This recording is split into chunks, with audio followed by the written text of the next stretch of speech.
Hello everyone, welcome back to my channel, and today I am joined by Scott Ritter. Very happy to connect with Scott again. He found time for me.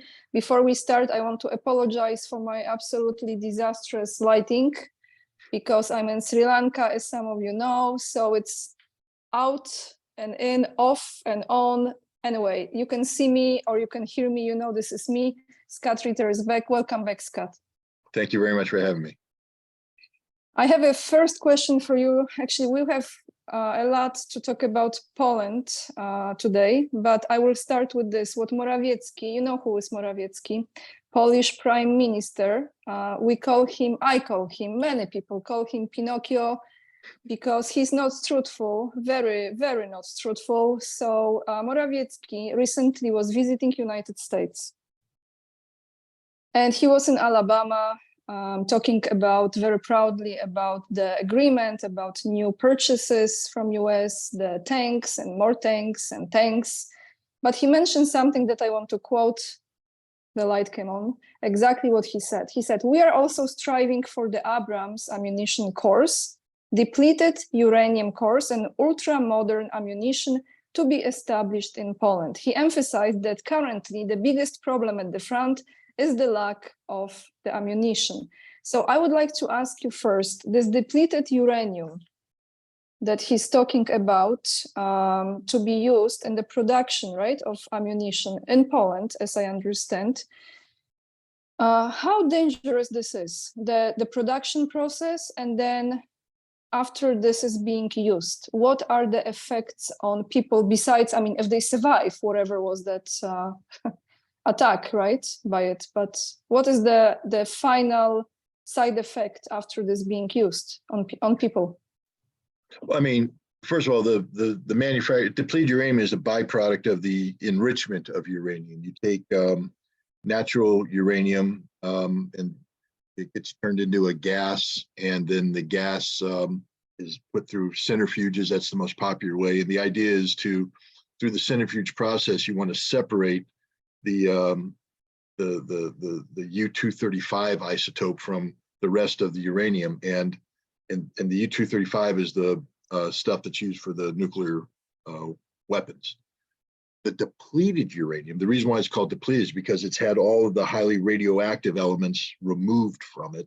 The depleted uranium is very dense. It's a dense metal. So when it comes out as a gas, it's reprocessed and becomes a metal. And in and of itself, it's not overly radioactive. There is an element of beta radiation, low-level beta radiation, that you wouldn't want to hold it or keep it next to your body for a long period of time.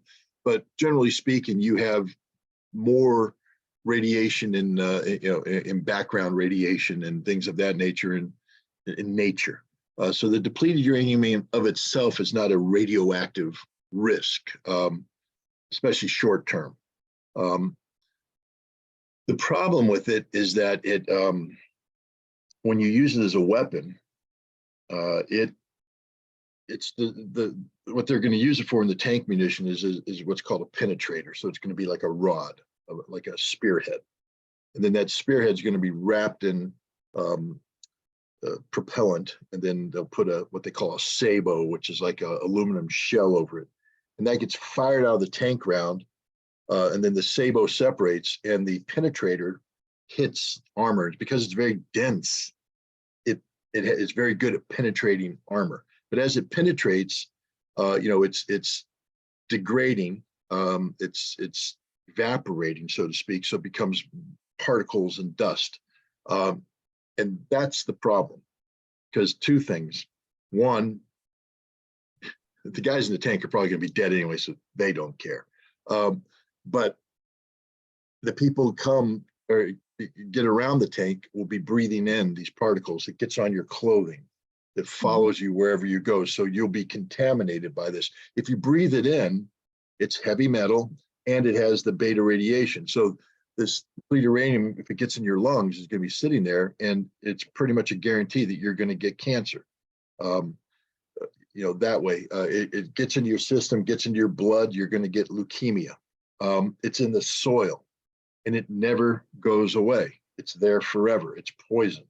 And so kids who come into the area later and are playing soccer in the dirt, and the dirt kicks up as kids are wont to do, and they get covered in it, the kids are going to get sick and die.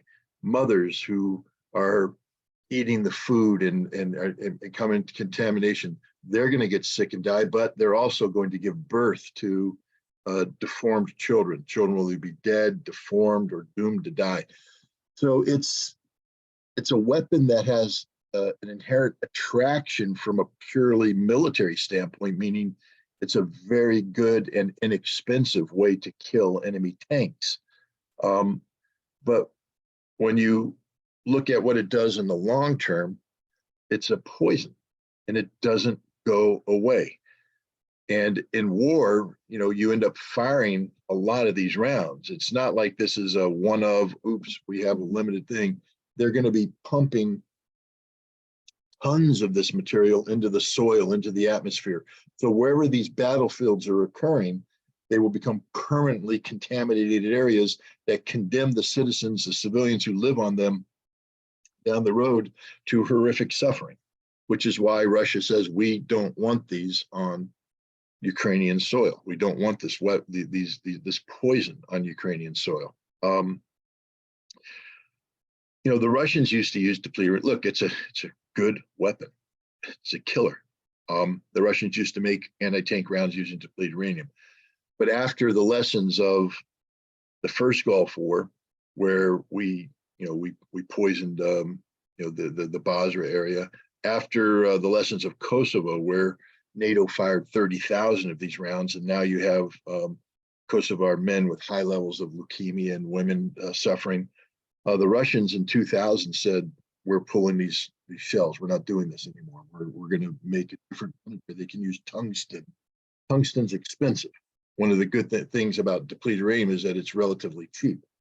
Tungsten's more expensive, but the Russians said, we'd rather spend more money up front building an expensive round than having to deal with the consequences of depleted uranium down the road.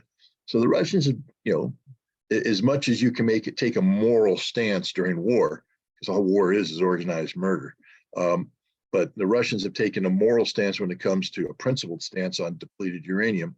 The West has not. We continue to use depleted uranium, not just in terms of the main tank rounds for the Abrams tank, which is what the Poles are looking for, or the Challenger tank is also using them. But we use them on the 25 millimeter chain gun that's on the M2 Bradley. So we've provided the Ukrainians with 90 Bradley fighting vehicles, and the ammunition for the M2 incorporates depleted uranium rounds. So the United States has not taken that moral stance yet. We continue to lie and deliberately suppress. We oppose the World Health Organization from doing and releasing the studies from Iraq because we don't want the truth told about Iraq. We continue to say that this that there's no evidence that depleted uranium causes these problems. And it's, I guess people have grown accustomed to Americans not caring about Iraqis. After all, Madeleine Albright said that 500,000 children starving to death and dying of disease was a price she was willing to pay to hold Saddam account. So we're willing to write off 500,000 Iraqi children like that. That didn't cause the American people to rise up in the streets. We invaded that country. We've killed tens of thousands, hundreds of thousands more Iraqis. We've condemned millions to deprivation, suffering, but we don't care about them. But we claim to care about the troops. We claim to support. I mean, I go around the United States and I see the yellow stickers on everybody's car, support the troops.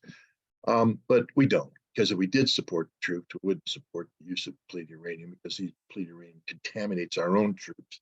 It's the troops we claim to support that are having high cancer rates, whose wives are giving birth to deformed children. So we lie straight up about everything, including our willingness to support the troops.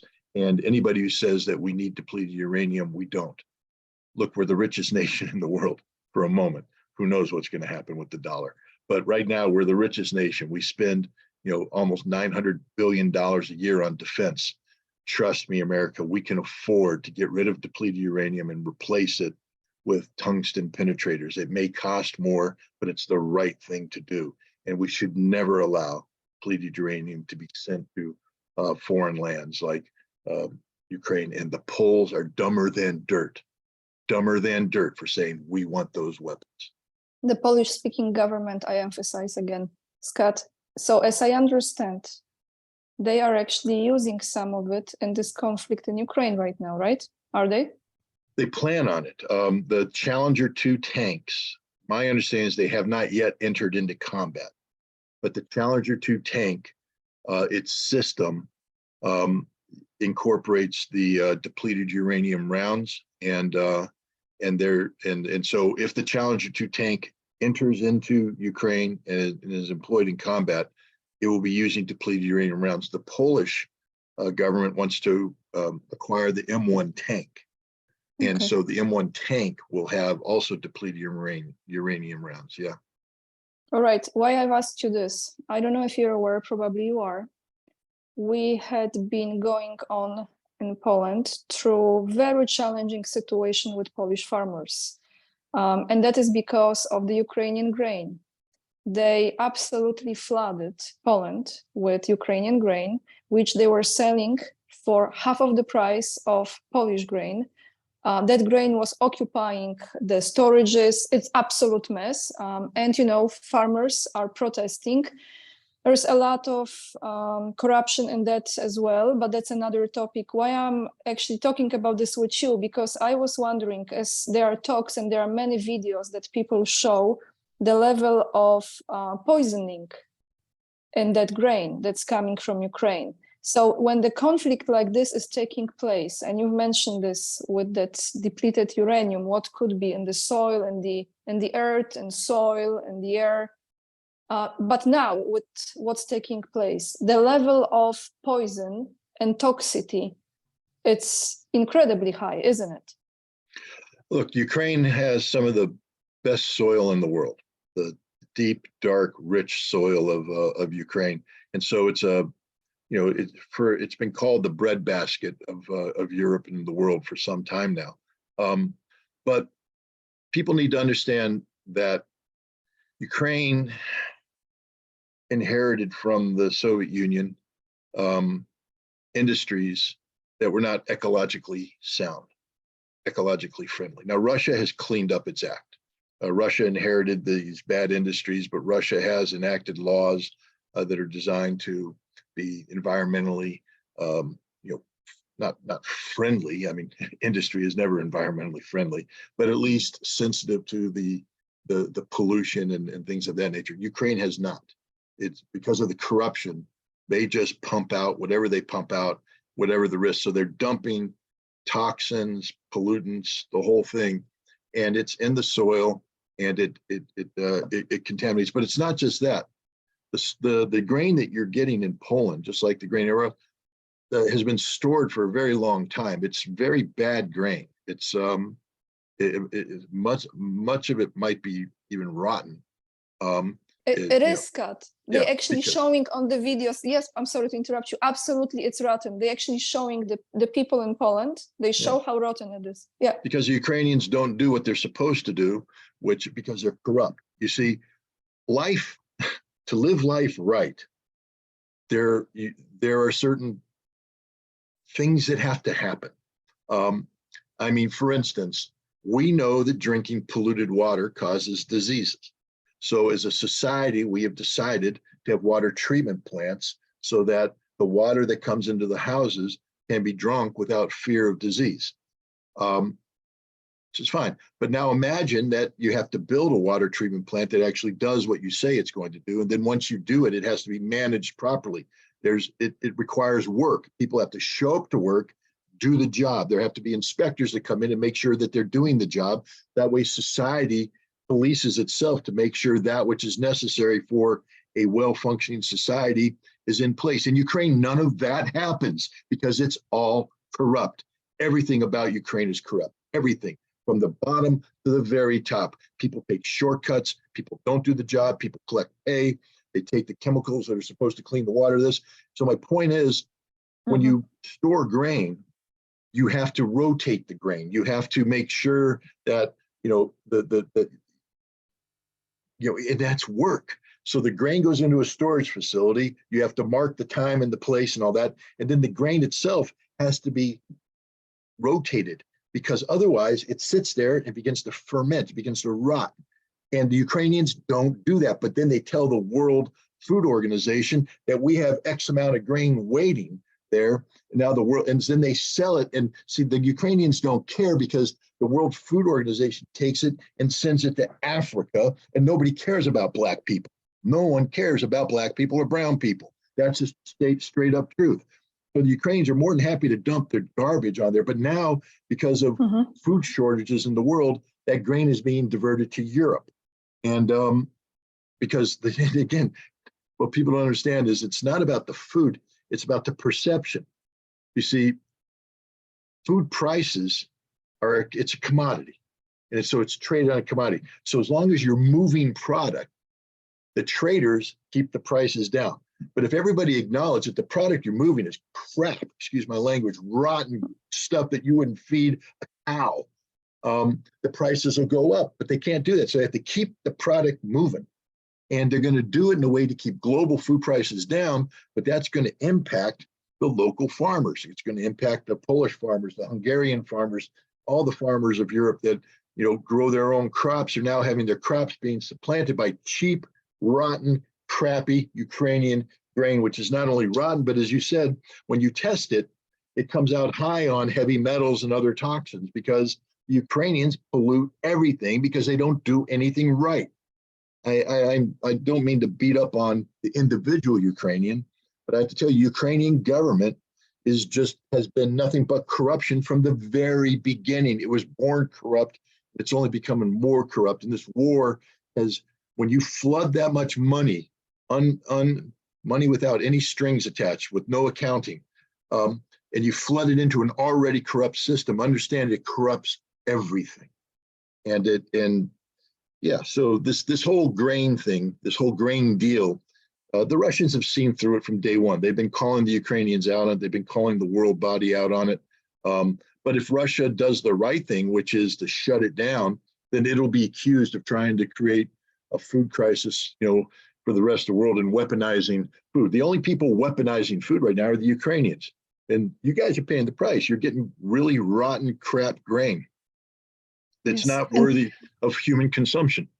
No, it's not. It's not. And Poland has incredible grain, and now they cannot sell it, and it's very, very difficult for those farmers right now. You know. So I want to ask you now. I don't know if you've heard Dmitry Medvedev words as a response to, again, Morawiecki, Polish Prime Minister.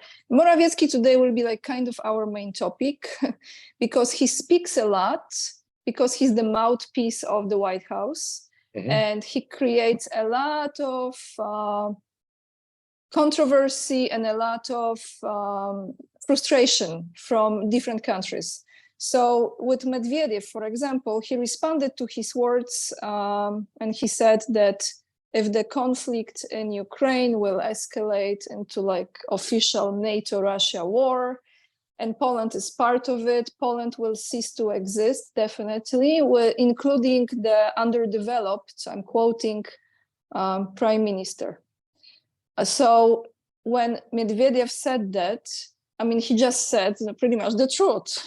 But I would like to ask your thoughts on this. Do you think that, I mean, Russia, I think it's not, there is literally at this point, there's no issue as far as attacking Poland. We know about it. But do you think there is any way that they can somehow approach this situation with Poland in a different way, or no? Well, I think, you know, what Medvedev is saying very crudely and bluntly is that if there's a direct war between NATO and Russia, it'll probably go nuclear, and then Poland will just disappear. Yeah, okay. That's what he said. He's not. I know people, you know, talk about, you know, Russian tanks through Warsaw. Russian tanks aren't going to Warsaw. Russia's not going to Warsaw. Russia's not going to Poland. Russia has no desire to go to Poland. It's just not. It's not what they want. the Poles who make that claim, they're just mirror imaging their desire to send Polish tanks into Ukraine. Now, if Poland goes into Ukraine, then every Polish soldier that goes into Ukraine will die. That's a guaranteed. But the Poles are under the impression that they are now the center of the universe. They're infected with the same disease that the Ukrainians are. That apparently God created Poland and then created the rest of the world. No, the government, Scott, please, just that I'm telling you. Okay, just the government, the Polish-speaking government. But they're behaving in such an arrogant manner, and they have to understand that there's a reason why Poland was the battleground. Look at your geography. The last thing Poland should be encouraging is conflict between Russia and the rest of Europe, because it's the Poles who pay the price all the time. And Europe doesn't like Poland. I think that's the other thing that the Poles need to understand. They don't like Poland, especially when they have governments like the current government who are so arrogant about, what makes Poland special? What makes Poland special? Why would France care about Poland right now? And I'm not talking about the humanity, because what makes every nation special is its people. And I'm not saying that the Polish people don't deserve respect and humanity, but the Polish government is acting as if Poland has an inherent right to sit at the head of the table and dictate outcomes to Europe. And the point is, Poland doesn't have that right. Poland is not a superpower. Poland is not the center of gravity for Europe. And yet Poland believes now, because they have sold their soul, the devil, and the devil is America, that because America is now cozied up to Poland, that Poland is now the premier power in Europe, and they're not. And I would just say the same thing to the Polish people that I said to the Ukrainian people at the very beginning. America is not your friend. We don't like you. We don't like you. We're not going to die for you. What we're going to do is use you. We're going to use you in a way that furthers our hegemony, not Polish hegemony. Poland will never have hegemony. Poland exists right now in its current manifestation to please their American master. And the moment you stop pleasing your American master, we will throw you to the side like we throw everybody else to the side. And the only question the Poles have to ask themselves now is how many zeros you want after a digit that will mark the number of dead Polish people. Because if you continue to work with America in the direction you're heading, you will lose a lot of people. The potential for losing all your people is real. Nuclear conflict is on your doorstep. Because of the United States, Belarus will now have nuclear weapons. And those nuclear weapons will be aimed at you because of your hostile rhetoric towards Belarus. You're not a big power. You will never be a big power. All you are is a middle power, even a lesser middle power, because your economy is not that good. Okay, you are not an economic powerhouse. You don't challenge Germany in any way, shape, or form. You don't challenge France. You don't challenge Italy. You don't challenge any nation in Europe.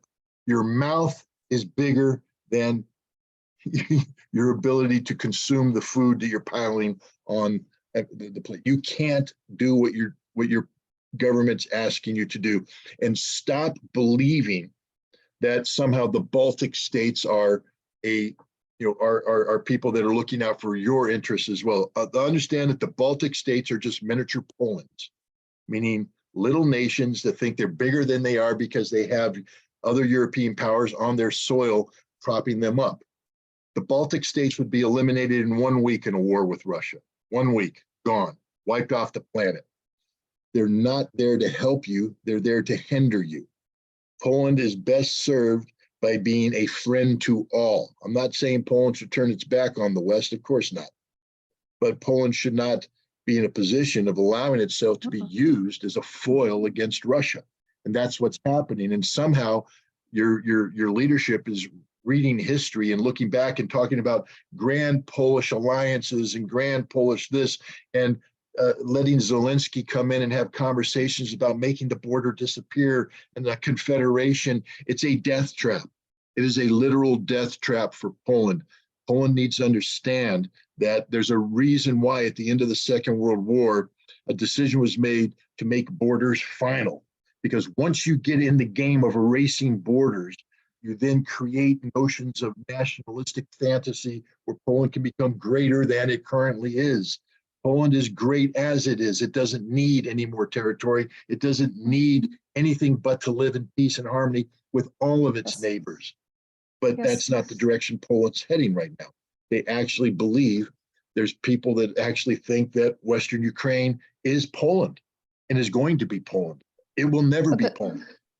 That's what this government is doing, Scott. How I wish there are people who absolutely agree with what you're saying in Poland. And I can tell you this for sure. I know there are.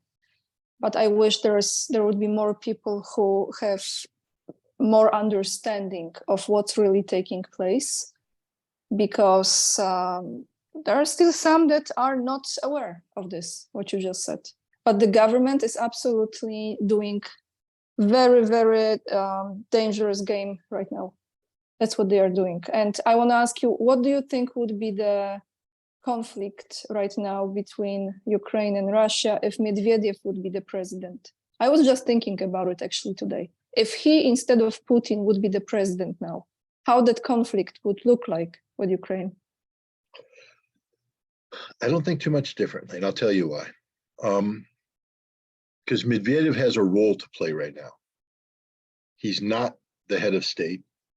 He's not the commander-in-chief. Putin is. Medvedev's job right now is to not stir up trouble, but is to say things that get people to think, to get people to worry, to put a marker on the table. But Putin's job, basically Medvedev's job is to growl and bark.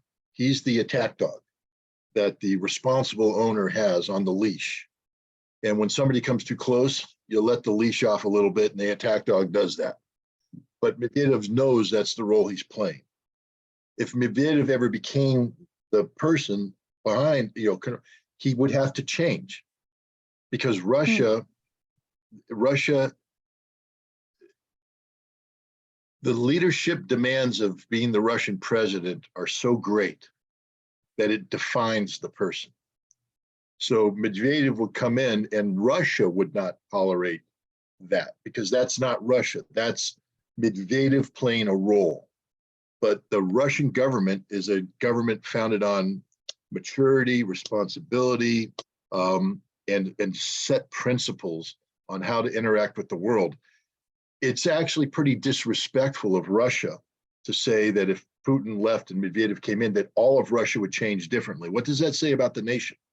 Not very much. It does. What that says is Russia is only one person, and that's buying into the American model, which says Russians are so stupid and simplistic and ridiculous that one person defines this massive nation of 158 million people. Just like Medvedev doesn't define them. Medvedev's playing a role right now. But if Medvedev became president, the reality of Russia, the demands of Russia would define how Medvedev acts. You can't be the leader of Russia, I think, and say the things that Medvedev is saying. That doesn't mean that he's wrong. He's doing it on purpose, and he's doing it with permission. He has a role to play, because Putin can't say what Medvedev's saying. And everything Medvedev says is the truth. It's the harsh truth. But Medvedev can say it without filters. Right. And but the second he becomes president, filters come into play, because now when Medvedev speaks now, there's no reality behind his words, meaning he doesn't get to make those decisions. If Putin said this, the world would have to react, because Putin is reality. The president is reality. And so his words now carry far more gravitas, far more meaning, which is why Putin doesn't say what Medvedev says. Now, in private, maybe Putin does. Maybe Putin thinks that way. But as I said, the reality of being president defines the actions of the individual, more than the individual defines the reality of being president. Russia is a major state, a major nation, very complex nation that dictates the way that the president must behave. Now, that doesn't mean that Putin's not a very capable man. Of course he is. And Putin's been president for, coming on, 2.5 decades. And so he has defined the presidency in a way that nobody else has. The presidency has been shaped by Putin, et cetera. But it's not Putin shaping it. It's a cooperative thing between a great man. I mean, look, I think Vladimir Putin will go down in history as one of the greatest leaders of all time.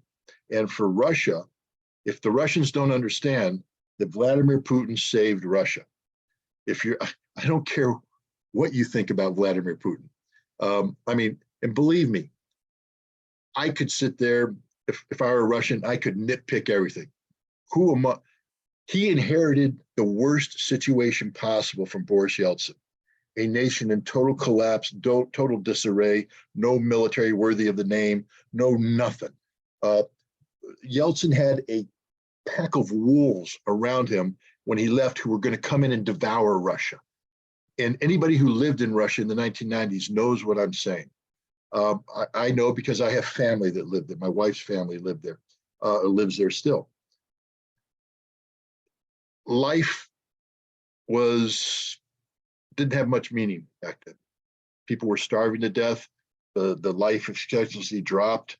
The productivity went down. You could survive only by selling your soul to the West. See, a lot of people misunderstand the relationship between the West and Russia.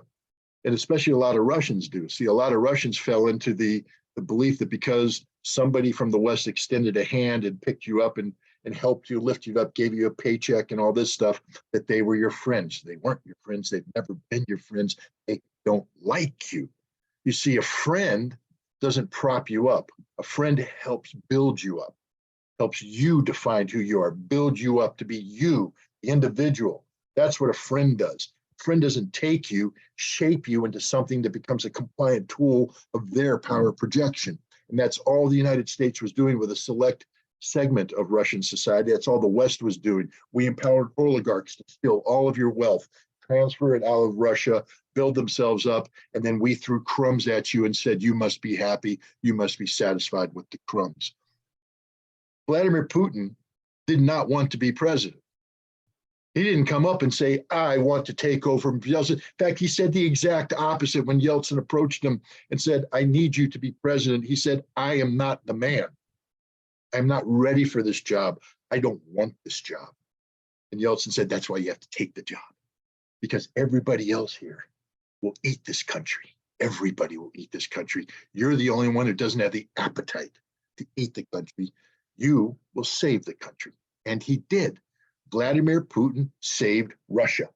It wasn't perfect. How can you operate? How can anybody speak of perfection when you inherit a nation in free fall? So it wasn't perfect. Did he make compromises? I hate it when people say he dealt with the oligarchs. Who the hell else was he going to deal with? You want him to come in and line them all up and shoot them? Oh, but then he becomes Stalin, you see. It's a democracy. Vladimir Putin believes in democracy. But when you inherit an imperfect democracy, you can't change it overnight. You have to change it incrementally, and you have to do it in a manner that solves all the problems at once. The problem set that he has would bend the mind of any lesser person, bend their mind. And yet people are critical because he did this, he did that, he did this. He had no other options. But look what he did in totality. All of the decisions that he made were balanced, for the most part fair, and Russia built itself back up in its own image, not in the image that was being projected on it by outside powers, in its own image. And that's what gets everybody so mad, because we didn't want that to happen. We did not want Russia to build up in its own image. We wanted to shape Russia, define Russia, control Russia. And Vladimir Putin said, no. The greatest leader in Russian history is Vladimir Putin. And I'll put him up there with, in terms of his impact, with Lenin, Stalin, Catherine the Great, Peter the Great, you name it. You put them up there, the challenges they face, with one exception. I think Stalin faced some pretty big challenges that historians don't readily embrace because they focus on the methods and not the results. And they don't focus on what he inherited and why he chose the methods. I'm not here to defend Stalin, but I am going to say that Stalin had World War II and Putin thankfully has not had that. But Ukraine is his World War II. Ukraine is an existential struggle with the collective West that's tried to destroy him. But he also inherited, the 1990s. And then throughout the 2000s, people don't understand how much the West was trying to destroy him. We were never Russia's friends. We were never Putin's friends. Listen to every single advisor that talks to American president about Vladimir Putin, how they hate the man. They belittle the man. They knock him down. Why? Because he's not their man, because he's not playing their game. So that's why I say he's the greatest leader in modern Russian history, perhaps all of Russian history. He's the best thing that happened to Russians. Russians don't appreciate this. I know a lot of Russians do, but I also know a lot of Russians that sit there and buy into this Western liberal, progressive, wokeism.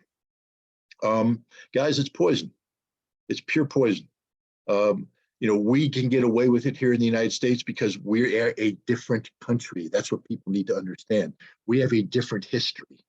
We developed differently. We have different inputs. We have different, centers of gravity have come together. It cannot be replicated anywhere else. So anybody that's out there looking at America saying, I want that, understand you can never have this because this is a unique American experience. And I'm here to tell you right now, it's broke. It has potential. We can do something with this, but it's fundamentally broken. You don't experience it. You don't see it. It's bad here. Really, really bad here. And so why do you believe us when we come out and say, this is what we want to export to you? We don't want you to have what we have. We want you to give us everything we need to sustain what we have, but we don't care about you. We don't at all. And and so I get a little frustrated when people start, talking about Russia, its leadership, its role in the world. Is Russia perfect? Hell no, it's not. Nothing is. Nothing is. But is Russia doing the best that it possibly can, given the circumstances that it inherited? Absolutely. Look at how unselfish Russia is. I mean, frankly speaking, look at how unselfish Russia is. If Russia was America, there would be people in Russia and people in Europe and around the world that wouldn't have the lives that they enjoyed today, because Russia, could have been selfish, could have gone out and sought to exploit, could have gone out to try and suck the life out of nations. Why do you think Africa likes Russia? Why do you think Africa likes Russia? Because the Russians aren't there to steal African wealth. The Russians have never been there to steal African wealth. Russia has never colonized Africa. Russia has always gone in saying, what can we do to benefit each other? And when they say benefit each other, they mean that. See, when we say, America says benefit each other, we mean, what can we do to benefit me? We don't care about you. Russia comes in and says, what can we do to benefit each other? And the African people know this, they appreciate it, and that's why they're responding the way they do. And I think the rest of the world would wake up to that as well. So, I don't know how we got off on this rant, but I get frustrated so many times when I listen to, Polish government speak about the Russian government as if it has ill intent. The Russian government has no ill intent towards Poland whatsoever. Mm-hmm. But Russia will not sit back passively as the Poles allow themselves to be used by the United States for things that aren't good for Poland. Please, Polish people, look at Ukraine. That is your future. That is your future. And it doesn't have to be. Anything and everything the United States touches dies. It dies. It doesn't have to be. If Russia had its way, Ukraine would be a thriving, land that wasn't polluting its soil, wasn't polluting its air, was producing things properly. But instead, seething massive corruption and dead people, death, destruction. And the Poles are buying into the notion that they now are going to inherit the mantle of being the center of gravity for Central Europe. You're not. You're a black hole. You're not the good kind of gravity. You're the bad kind of gravity. You're going to suck everything in, and everything's going to be destroyed. Scott, you know, in spite of being so many years away from my country, I actually love my country, and I love the land, and I love the people, and I know the potential. And I really, really want you to know that this government does not represent the entire country. I want you to know this. And this is the most scary part, because they act and they speak as if they do, with such a cockiness and arrogance that is just hard for me to watch that. And I want to ask you now about China, because this is actually what I would like to end this conversation today. I think like the clock is ticking, right? And we might be moving into that direction now with this conflict and Taiwan. So let me tell you what, again, Polish Prime Minister has said just very recently. And for the first time, Chinese embassy has responded without mentioning his name. They said one of the Polish officials said something of this nature, that I'm quoting his words. He said, when he was in the United States, by the way, during this visit, he said that if Ukraine doesn't win this conflict now, Ukraine has to win this conflict, because if it doesn't, China will attack Taiwan the next day. Literally, that's what he said. And the Chinese embassy has responded to his words, straightforward, without sugarcoating, not to compare Ukraine and China and Taiwan and stay out of it and don't get involved in this. How do you think they can drag Europe? Because it looked like to me, like, why is he talking about it? The mouthpiece, right? Are they trying to drag Europe into this conflict with Taiwan? And if so, to what extent Europe can be used in that conflict? Well, my dogs have decided to bark. I don't know why. Okay. Good moment. Yeah, we have there's people outside who are doing stuff in neighbor's yard, and I can't control it. So no worries. I apologize to your viewers. I'm not disrespectful. It's just the reality of having dogs. Anyways, I'll try and work through this. We can wait.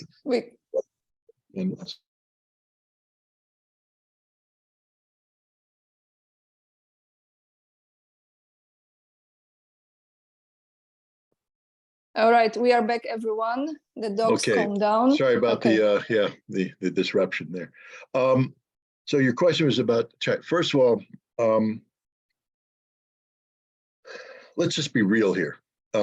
Poland has no say whatsoever about what China is going to. China is a great power, a global power, a real power.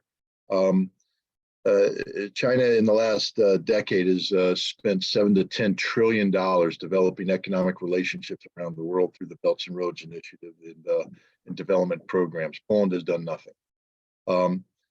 Poland, so your prime minister goes to the United States.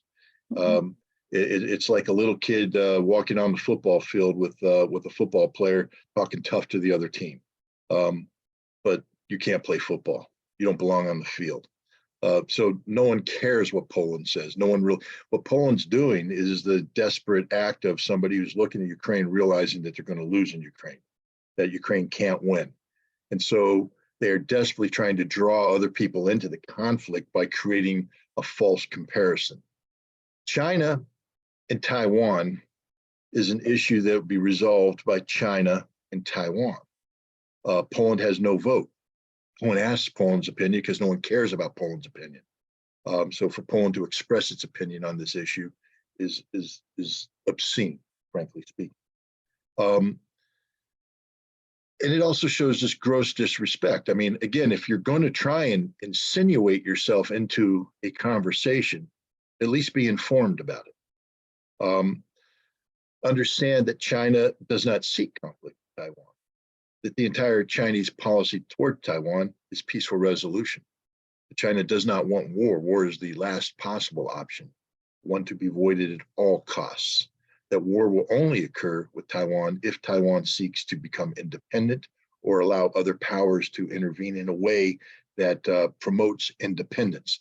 Because from the Chinese perspective, Taiwan can't be independent because it is permanently and forever part of China. That's the one China policy. But again, the immaturity, the ignorance, and any other insult I can possibly come up with to describe your prime minister's words is shocking. But it's an act of desperation. Let's just push aside the potential of China invading Taiwan overnight if Ukraine falls. Isn't going to happen. Isn't just literally not going to happen. It shows that the man knows nothing about what's going on there. But let's ask why he said that. Why would he say this? Because he knows that Ukraine is losing this conflict. He knows it for certain, because it is. There's nothing that can be done to salvage the situation for Ukraine. And so what they're trying to do is achieve the impossible. To, there's an old saying that we, after 9/11, we justified every military intervention overseas by saying we have to fight them over there so we don't have to fight them here. And so he's doing a reverse of that, which is, you have to fight what? Mm-hmm. What are you fighting in Ukraine? Russia. You're not fighting China. But we have to fight them now, or we have to fight them over there. How stupid is that? The ignorance that's contained in that statement is beyond belief. But again, it's the idea that Poland thinks it has a voice. I don't mean to insult. I know it comes off sometimes when I say these things, and I don't mean to be insulting, but I'm just being realistic. Poland has no voice in the world. What is Poland? Who is Poland? I'm not meaning that you don't have humanity, but as a nation, do you really think you have a voice on this stage? Do you think if Poland barks, China listens? Yes, the Chinese embassy came out and responded because they're there in Warsaw. I can guarantee you that nobody in China cares, because China doesn't care about Poland. Poland doesn't change the Chinese meter one bit. Poland is saying things, the Polish prime minister is saying things in order to make Poland appear to be more influential than it is. It's not. But it just, again, shows, all he did is emphasize the fact that he himself is totally inadequate for the position that he's in, and that Poland is inadequate as a nation for the position it's trying to assert itself in. Poland can't, look, Poland can be Poland.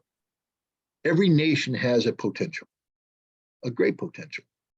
And Poland is a Central European nation that, if the Poles would just, not the Polish people, but the Polish government would just think, the reason why you haven't developed as a nation is because invading armies cross your soil to get to one another's throats. And the Polish people pay the price all the time. Yes. Now let's take a lesson from the Chinese people that your prime minister just denigrated. What did China just do in the Middle East? They went there and they got the Saudi Arabians and the Iranians to make peace. That's the last thing the United States wanted, because we wanted the Saudi Arabians and the Iranians to be at each other's throats, because that helps create power for America, because we need violence to be a power. Peace is the last thing we want. But look at what's happening with the Saudis and the Iranians. Peace is breaking out all over. It's going to, the potential for economic revival and economic flourishment is real, because they won't allow their land to become a battleground between the United States and Russia, the United States and China. Poland, don't allow your land to become a battleground between the United States and Russia, the United States and China. You are centrally located, not to be the place where armies march over, but where economies transit. You are perfectly positioned to be that which unites Europe with Russia, with Asia. That is Poland. And if you did this properly, you could become a great nation, not because of military strength. Please don't build up your military. Every dime you spend on a tank is a dime spent in vain. A, your tanks aren't going to be that good. B, they're going to be blown up. And C, that money should be spent making super highways, making, high-speed rail, making connectivity. You should become the connecting tissue between Europe, Russia, and Asia. You should be the place where everybody wants to come. Poland, Warsaw should have banks after banks after banks, financial investments coming in. People saying we want to invest in Poland because look what Poland's doing to make this connection happen. Poland is the place we want to be. And now, whenever people want to talk about how we bring the world together, people say, bring in the Poles because they've set such a great example. And so Poland comes in and represents themselves as a people who have done it the right way. The right way never, ever involves a tank. We come back to what you talked about at the beginning. If Poland is buying tanks, you're doing the wrong thing. You don't need tanks. Do you plan on invading anybody lately? The answer is no. And Russia does not plan on invading you. They aren't going to do that. NATO is a giant cesspool that sucks all of your energy in. You need to be the un-NATO. You need to be almost neutral in terms of your military affiliation, because Poland should never seek to be militarily engaged anywhere in the world. It's not needed. What will make Poland great is the connectivity that comes from a land that has always been used as the territory that's crossed forth as nations go to war. You should become the land that people transit for peace, for economic prosperity. That's how Poland becomes a great nation. That's what would define Poland as a great nation. Because if you're trying to play the military game, you're never going to be good enough. Your history shows that. And Scott, can I just tell you, that was so on point. I have mentioned in my today's video how much money Poland has spent helping Ukraine. Number one is United States, 76, I think, $1 billion last year alone, I'm talking. Then number two was Germany. Right below was Poland with 12 billion euros. Germany was almost 13 billion euros. And this is combining the refugee programs and the financial and military support. Just last year alone. That is almost 2% of Polish GDP last year. This is what they are doing, okay? And I know US is like off the charts, which is 73 or 76 billion dollars, right? So I want to ask you one more question about China and United States. There is such a plan to have another conflict, right? It's actually, this is the this is the plan, this is the agenda. They want to have another conflict with China. That will be the next one. How do you think this might happen? And do you think it will happen? Or this can be avoided still, somehow? If you had asked me this question in September, October of last year, I would have told you that it's inevitable, because the irresponsibility of the American policy toward China would just lead us towards a conflict that couldn't be avoided, because China has a red line that says Taiwan can't be independent and military forces can't be deployed on there. But then a miracle happened that nobody predicted. I have to be honest, I didn't. Everybody I've talked to, all the Chinese experts, maybe there was somebody, at the grassroots level that, look, because we were looking at the wrong things. We were looking at national security policy, geopolitics, and relations. What we weren't looking at is domestic Taiwanese politics. You see, they had a midterm election. It wasn't an election for the president. It was an election for low-level officials in Taiwan.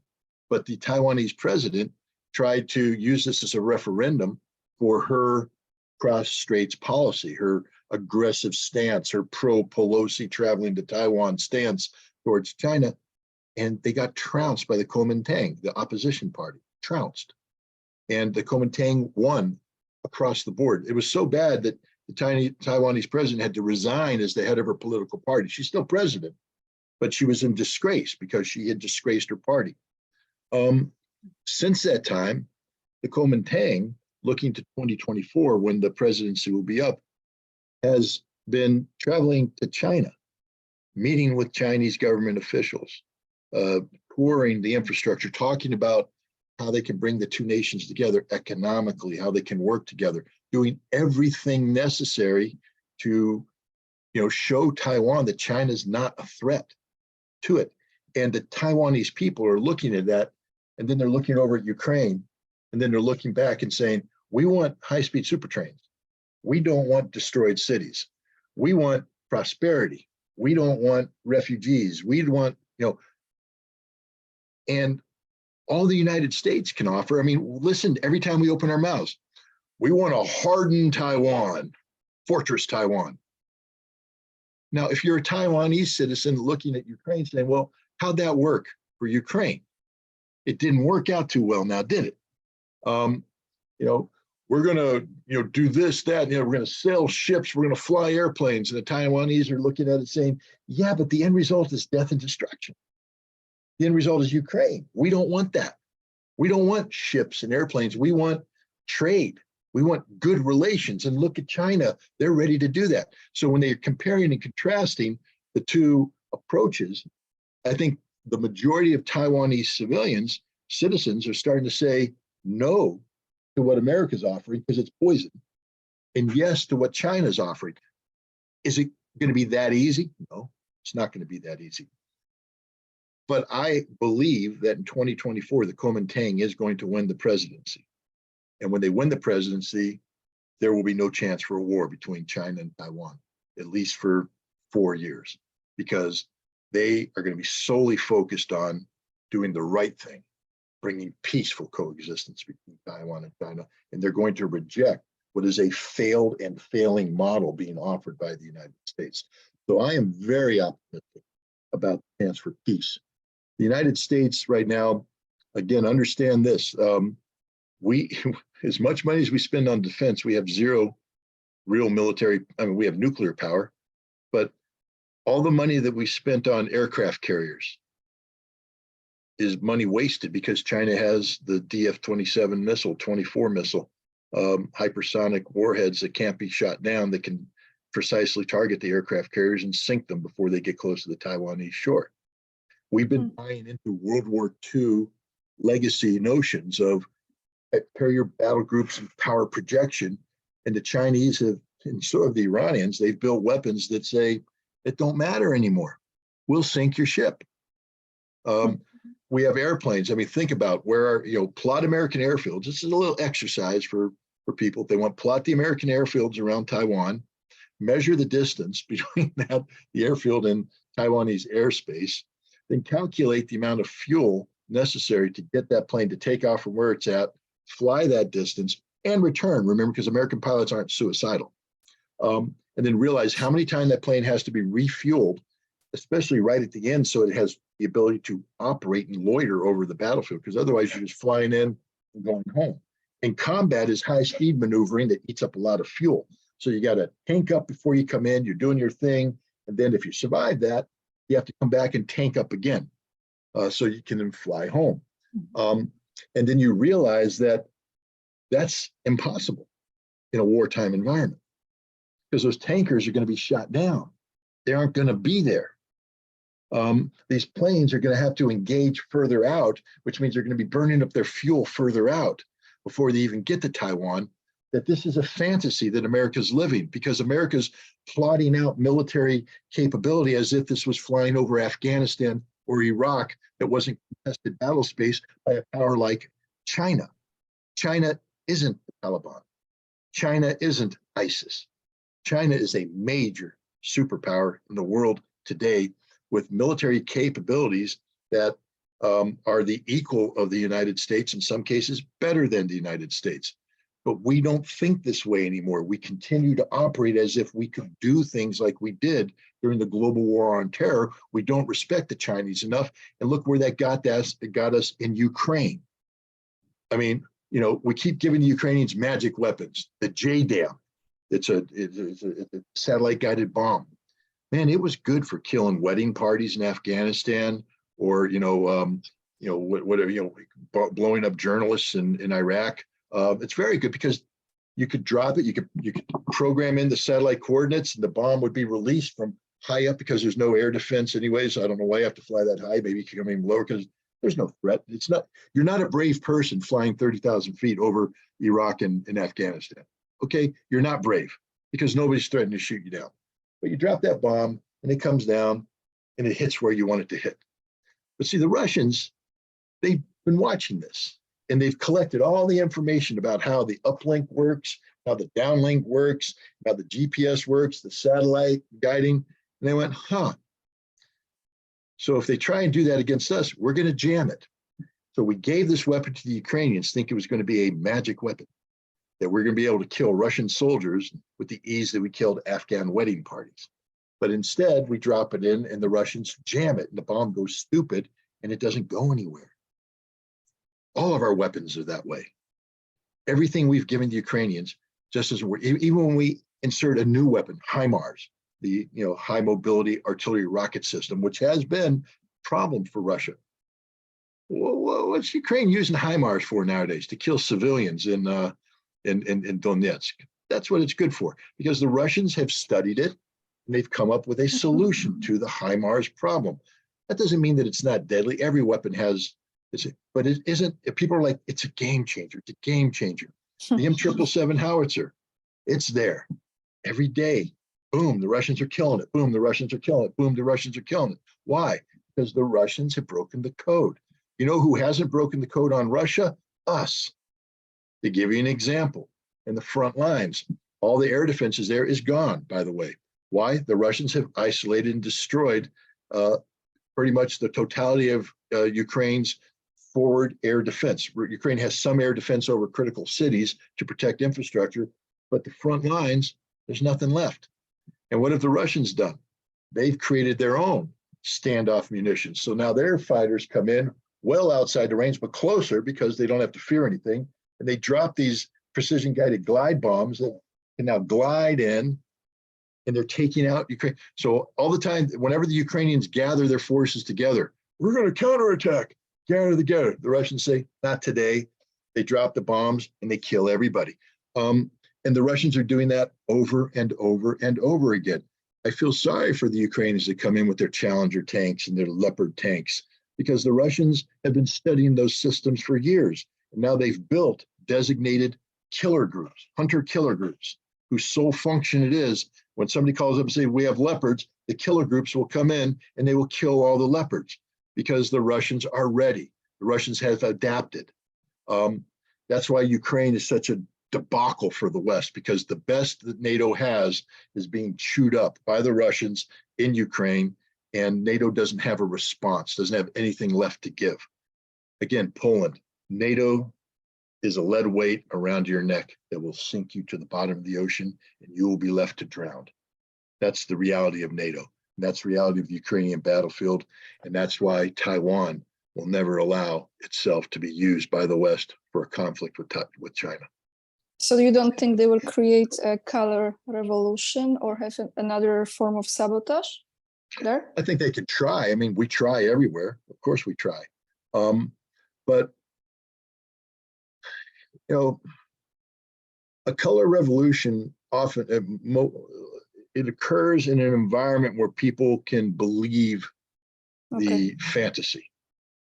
I think right now the Taiwanese have been injected with reality. It's called the Ukraine vaccine. It's been given it, and you can't erase that. You can't convince people that that didn't happen, that is their future. And so when people come in and say, color revolution, I think they're saying, no, we're not going to buy into that. I don't think that the citizens of Taiwan are susceptible to the kind of nonsense that the West is trying to sell. They, this isn't like the salesman who comes to your door and Hi, you doing? Oh, I shouldn't knock because my dogs get a little excited, but it tries to sell you something you've never seen before. Hi, this is the magic product. You use this and just plug it in. Your house will be clean instantly. And everybody who's tired of cleaning their house says, I'd like to get that. But now they're coming in, knocking on the door, and they're trying to sell you a product, and they're going, "No, we bought that last year, and it doesn't work, and our neighbors complain about it. We don't want to have your product." Taiwan's not buying what America's trying to sell anymore. That's my point. Scott, one more question if we have time. You mentioned in the latest interviews that you gave the kill ratio, which is 7-1. So 7 Ukrainians die to 1 Russian soldier.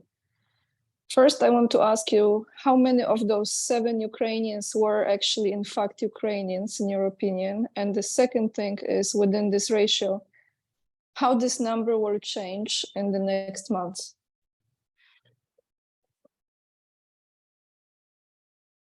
I would say that the vast majority of that 7 are Ukrainians.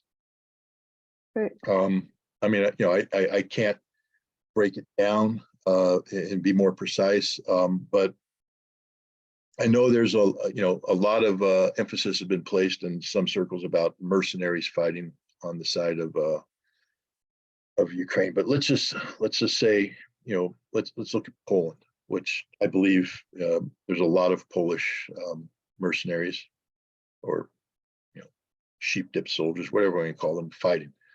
The number of Polish dead, though, is thousands. The most, thousands, not tens of thousands, but thousands. So if you're talking 270 or 257,000 plus dead fighters, and the Polish numbers are in single-digit thousands, it's a lot, but it's not. And I think the Poles are the largest number of foreigners fighting. So then the numbers taper down from there. So the reality is the vast majority of the people that are fighting on the battlefield are Ukrainians. And a lot of people keep saying, well, those are the territorial units, the poorly trained guys. Yes, that's them too. But remember, Ukraine had an army, a standing army of 260,000 troops before this war began. And these were well-trained, well-equipped troops, 260,000. Now, last summer, in some of the fighting, some of the Polish commanders were Ukrainian commanders were starting to come out and say, in the elite units, that they had suffered 80% casualties, meaning out of every 100 men, 80 were either dead or wounded. In order to be replenished, they had to bring in people, and to be an elite unit, be a good unit, high quality unit. Remember, NATO trained the Ukrainian army over the course of 8 years to take the army that was defeated pretty much in the Donbass and rebuild it. It was an 8-year process. And so the troops that are there when it started the war were very well trained, and that training came from years of training. And now in the middle of combat, these troops have been depleted and they're being replaced with people who don't have the training. So the combat effectiveness goes way down. And you have to understand that it's not just about your ability to be a lethal force, but training also impacts your ability to be a survivable force. That units that are trained well reduce the risk that they are exposed to on the battlefield by benefit of their training. They know their tactics. They know how to suppress enemy fire. They know how to maneuver. But when you replace them with troops that don't know this, then their exposure to lethal actions from the enemy goes up, which means that an already abysmal casualty rate, as I said, an elite unit suffering 80% casualties by the summer of 2022, you're going to suffer even greater casualties because now your combat effectiveness has even dropped further. And so they keep pouring troops in. These guys keep dying at extremely high rates. And that's the reality of what we see today on the battlefield. 7-1 ratio right now. Again, that's 7-1. Remember, it's played out over time. So at the beginning of the war, when the Ukrainians had a better trained army, that ratio was less. You're probably looking at 4-1. I mean, the Russians still were getting the advantage, but as the Ukrainian forces devolve, that kill ratio goes up. So today, even though it's 7-1, that's averaged out. Today, the kill ratio is probably closer to 10-1 of what's happening right now. And as the Ukrainian capabilities further erode and Russian capabilities increase, that kill ratio could get out of hand. I think by the time this war is done, the final battles of this conflict, you're going to be looking at 20 to 30 to 1 Oh my God. kill ratios, because the Ukrainians will have lost all ability to resist. If you don't have air defense, and the Russians can bring in, as I described earlier, these precision guided munitions and hit you with impunity, the Russians are losing nothing, you're losing everything. As your artillery runs out of ammunition, I mean, the biggest killer of Russians right now is Ukrainian artillery. As they run out of ammunition, you lose the ability not only to kill Russians, but to influence Russian actions. And so now the Russians have greater freedom of movement to accumulate their lethality and apply it to the Ukrainians. And so, again, it's just going to become horribly lopsided. So the final moments of this conflict are going to see death and destruction that is mind-blowing. And again, that's why I get viscerally angry at anybody who says we need to continue to support, because that tells me you don't care about the Ukrainians whatsoever. You know, I'm on a Ukrainian hit list. They want to kill me. They accuse me of being their enemy, but I'm actually the best friend the people of Ukraine ever had, because I want this war to end. I want to bring an end to the death and destruction. I want the West to stop propping up Ukrainian men to die on a battlefield when they have no chance of success. There is no chance, Ukraine, none whatsoever. There's no fantasy-driven scenario you can come up with which will have you defeating the Russians, and yet you're going to prepare for a so-called spring offensive where everything that you have accumulated in terms of Western trained, Western supplied military capacity is going to be sacrificed on a battlefield that the Russians know is coming. If you send it, they will kill it. You know, there's the old Field of Dreams. If you build it, they will come. Kevin Costner movie about baseball. Well, this one is the opposite. If you send your troops, the Russians will kill it. That's a guaranteed, 100% guaranteed. You know, there's a misperception right now because of the tenacity of the Ukrainian defenses in the Bakhmut-Soledar complex. You know, the horrific fighting that's going on between Wagner and the Ukrainian military, which, by the way, Wagner just said, we straight up killed 32,000 Ukrainians in that fight alone, 32,000. But there's people looking at that saying, oh, the Ukrainians can fight. Yes, they can fight, but that's deceptive. They're losing that fight, but the notion of viable resistance is deceptive. It doesn't exist, and it's going to get worse as this war goes on. So, you know, I just can't. And they don't even collect those bodies to give them the funeral. Well, the Russians do. Again, you can say what you want about Yevgeny Prigozhin. You can say what you want. I don't care. I don't know the man personally, but I can tell you this: for you know, he's a civilian. He's not a military commander. But there should be more military commanders like this man. One, I take a look at how he interacts with his with the Wagner troops, and he acts like a man. He speaks to them like men. He treats them like men, treats them with respect, dignity, and he has compassion for them. But he's in a difficult business. People die, and you know, so it is what it is. But then I listen to how he speaks about the Ukrainians. You know, and I have to tell you, it's a little shameful to listen. You know, I love the Marine Corps. I was in the Marine Corps, but very rarely do you know. Only in moments of honesty would Marines say the Japanese fought hard. Only in moments of honesty would we say that the Koreans or the Chinese fought hard. Only in moments of honesty would we say that the Iraqis or the Taliban fight hard, because they do. Everybody we fight fights hard. But what we tend to do when we speak in public is elevate ourselves and denigrate the others.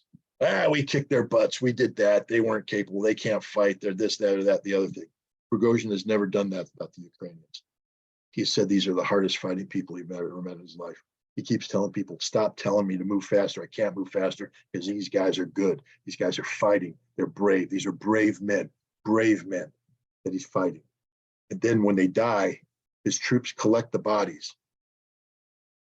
They process the bodies with respect. They put them in coffins, and then they send the bodies back to the Ukrainian families with respect, with dignity. You want more people like this man, and yet we sanction him because he's effective. Now, and I would tell you that even the Russian military commanders, they don't get quite the press. I mean, I will say that Prigozhin is pretty good at promoting his own brand.